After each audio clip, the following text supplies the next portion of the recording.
వి gold trusted gold buyers తాకట్టులో ఉన్న బంగారాన్ని విడిపించి ఈ రోజు ఉన్న మార్కెట్ ధరకే కొనబడును. మరిన్ని వివరాలకు సంప్రదించండి 7710777720. Welcome to hot TV crime scene.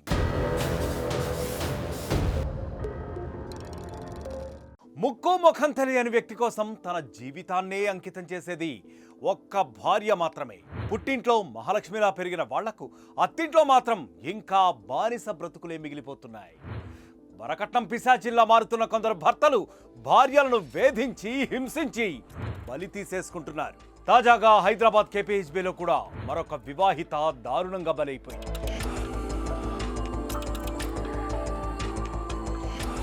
Jayashankar Bhupalpally జిల్లా దమ్మన్నపేటకు చెందిన వేణుగోపాల్కు, హనుమకొండ జిల్లా సింగరాజుపల్లికి చెందిన దీపికకు 2019వ సంవత్సరంలో వివాహమైంది. దంపతులు నిజాంపేట రోడ్డులో కాపురం పెట్టారు.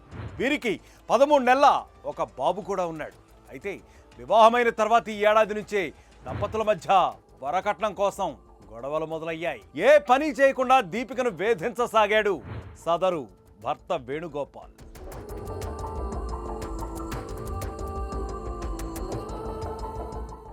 భర్త వేధింపుల విషయం పుట్టింట్లోనూ చెప్పింది దీపిక. సర్దుకుపో అని తల్లిదండ్రులు తనకి నచ్చజెప్పడంతో భర్త వేధింపులను ఇన్నాళ్లు మౌనంగానే భరిస్తూ వచ్చింది.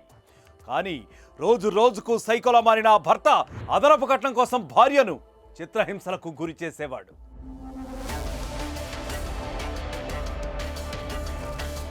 ఇక భర్త ఎంతమాత్రం మారడు అని తెలుసుకున్న సదరు ఇల్లాలు ఇక కఠిన నిర్ణయం తీసేసుకుంది. మంగళవారం సాయంత్రం ఇంట్లో ఎవ్వరూ లేని సమయంలో దీపిక ఊరేసుకుని ఆత్మహత్యకు పాల్పడింది. రాత్రి చెక్బుక్ కోసం వచ్చిన తమ్ముడు అక్క తలుపులు తెరవకపోవడంతో ఆందోళన చెందాడు. లోపల నుంచి బాబు అరుపులు విని వెంటనే పోలీసులకు సమాచారం అందించాడు. తలుపులు బద్దలు కొట్టి చూడగా ఇంకే ఉంది. అప్పటికే దీపిక విగత జీవురాలైపోయింది, చనిపోయింది. అత్తమామ భర్త అదనపు కట్నం కోసం వేధించేవారని దీపిక తండ్రి పోలీసులకు ఫిర్యాదు చేశాడు. అతని ఫిర్యాదు మేరకు పోలీసులు దీపిక అత్తమామ భర్త వేణుగోపాల్లపై కేసు నమోదు చేసి ఇప్పుడు దర్యాప్తు చేస్తున్నారు. సత్యనారాయణ అని చెప్పేసి నిన్న కేపీహెచ్బిలో ఒక కంప్లైంట్ ఇచ్చాడు. వాళ్ళ పాప దీపిక ఏజ్ 27 ఇయర్స్, కేపీహెచ్బి కాలనీలో హౌస్ వైఫ్గా ఉంటుంది. వాళ్ళకి మ్యారేజ్ అయ్యి 6.5 ఇయర్స్ అవుతున్నది.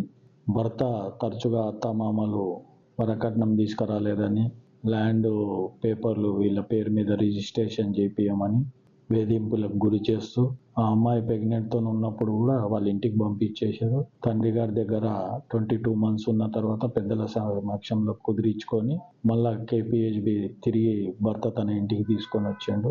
అయినా కూడా వేధింపులు కంటిన్యూ అవుతున్నాయి. తాళలేక ఆమె ఊరేసుకొని చనిపోయినది. అత్త మామ భర్తపై కేసు నమోదు చేసినాం, రిమాండ్ చేస్తున్నాం. ఎన్నో కలలు మరెన్నో ఆశలతో వైవాహిక జీవితంలోకి అడుగుపెట్టిన అమ్మాయిలను కట్నం పిశాచులు ఇంకా వెంటాడుతూనే ఉన్నాయి. ఎన్ని ఆస్తులున్నా, ఎంత చదువుకున్నా సరే కట్నం జాడ్యం మాత్రం వారిని ఇంకా జలగలా పీక్కు తింటూనే ఉంది. కట్నం అడిగిన వాడు గాడిదా అంటున్నా అంతకు మించి పశువుల్లా ప్రవర్తిస్తున్నారు కొంతమంది మూర్ఖులు. మరొక క్రైమ్ స్టోరీతో మళ్ళీ కలుద్దాం. అంతవరకు stay click on hot TV. మరిన్ని వీడియోస్ కోసం ఛానల్ ని సబ్స్క్రైబ్ చేయండి. లేటెస్ట్ అప్డేట్స్ కోసం వాట్సాప్ ఛానల్ ని ఫాలో అవ్వండి. ఆ లింక్ డిస్క్రిప్షన్ లో ఉంది.